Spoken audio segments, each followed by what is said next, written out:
Hello friends, welcome to Priya's time. இன்றைக்கி நம்ம சேனலில் இட்லி மிளகாய் பொடி எப்படி பண்ணுறதுன்னு பார்க்கலாம். அதுக்கு கடாயில் கொஞ்சமாக எண்ணெய் விட்டுருக்கேன்.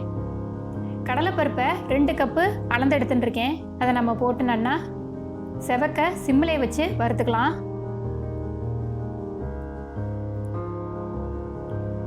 எண்ணெய் விட்டு வறுக்கும்போது கொஞ்சம் இன்னும் நல்லா வாசனையாக இருக்கும்.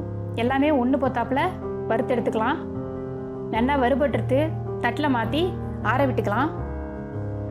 உளுத்தம்பருப்பும் அதே அளவுக்கு எடுத்துட்டுருக்கேன், 2 கப்பு.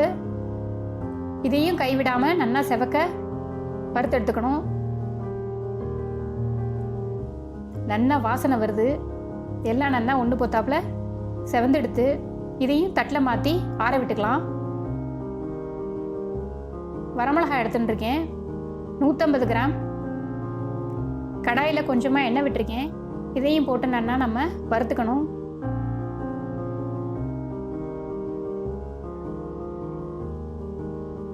கப்பால் அளந்து எடுத்தால் 2 கப்பு இருக்கும்.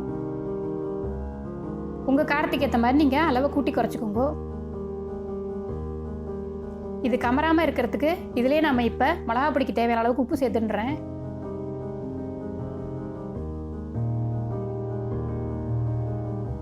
எல்லாம் ஒன்று போத்தாப்பில் வறுபட்டுருது. இதையும் தனியாக தட்டில் போட்டு ஆற விட்டுக்கலாம். எள்ளு 50 கிராம் எடுத்து தண்ணியில் ஊற போட்டு வடித்து வச்சுட்டுருக்கேன். இதையும் நல்லா எண்ணெயே ஊற்றாமல் இதை வறுத்துக்கணும். எள்ளில் கொஞ்சம் மண் ஏதாவது இருந்தாலும் நம்ம தண்ணியில் போட்டு அலசி இது பண்ணும்போது போயிடும்.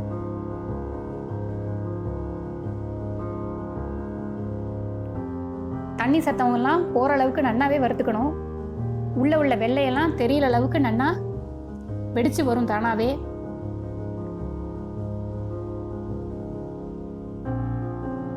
நல்லா ட்ரை ஆகிடுது பாருங்க. இந்த பதத்துக்கு தான் எடுத்துக்கணும். இப்போ எல்லாத்தையும் தனித்தனியாக எடுத்து தட்டில் ஆற வச்சுட்டாச்சு. அது மேலே சூடாக இருக்கும்போதே நம்ம பெருங்காயத்தையும் சேர்த்துக்கலாம்.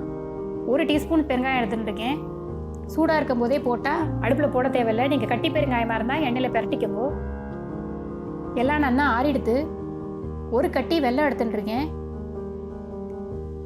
மிக்ஸி ஜாரில் பருப்பை மட்டும் போட்டுட்டு எல்லா பருப்பையும் அதோட இந்த வெல்லத்தையும் போட்டு அரைச்சி எடுத்துகிட்டு வந்துக்க போகிறேன்.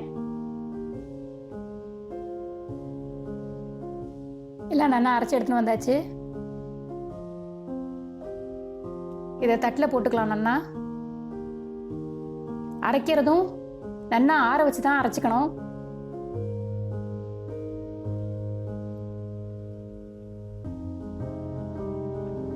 எடுத்து வைக்கும் போதும் நல்லா எல்லாத்தையுமே கலந்துட்டு ஆற வச்சு எடுத்து வைங்கோ. வரமிளகாயையும் தனியாக மிக்சியில் போட்டுட்டேன். இதையும் அரைச்சி எடுத்துட்டு வந்தாச்சு. இப்போ இதையும் இதோட நல்லா ஒன்றா சேர்த்துடலாம்.